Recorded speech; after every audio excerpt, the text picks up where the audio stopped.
প্রিয় দর্শক, আসসালামু আলাইকুম। আজকে আমি ডিম দিয়ে চিচিঙ্গা ভাজি করব। এই ভাজিটা খেতে অসাধারণ। প্রথমে আমি 3টা চিচিঙ্গা নিয়েছি। এখানে আমি 3টা ডিম একটু লবণ দিয়ে ভাজি করে রেখে দিব। ডিমগুলো ভাজা হয়ে গেছে, এক পাশে আমি রেখে দিলাম। প্রথমে আমি তেল দিলাম, তেলের মধ্যে আমি 1 কাপ পেঁয়াজ কুচি দিয়েছি। পেঁয়াজগুলা বাদামি কালার হয়ে গেলে 2টো তেজপাতা দিলাম। তেজপাতাটা অবশ্যই ব্যবহার করবেন, তেজপাতা একটু স্কিপ হয়ে গেছে। সবজিগুলো কেটে ধুয়ে পরিষ্কার করে আমি রেখেছিলাম। এখন দিয়ে দিলাম কিছু কাঁচামরিচ ফালি দিলাম, লবণ স্বাদ মতো, 1/2 চা চামচের একটু কম হলুদের গুঁড়া দিলাম। দিয়ে আমি ভালো করে এখন ভেজে নিব।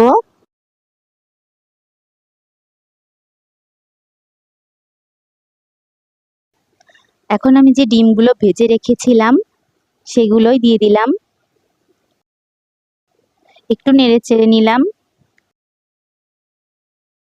ভাজি হয়ে গেছে। এখন আমি নামানোর আগে কিছু পেঁয়াজ কুচি দিলাম। 1/2 চা চামচ ভাজা জিরার গুঁড়া দিয়ে আমি একটু ভালো করে নেড়ে চেড়ে নামিয়ে ফেলবো। ভাজিটা খেতে অসাধারণ। আপনারা ভাতের সাথে খেতে পারবেন, রুটি পরোটার সাথে খেতে পারবেন। আজ এ পর্যন্তই।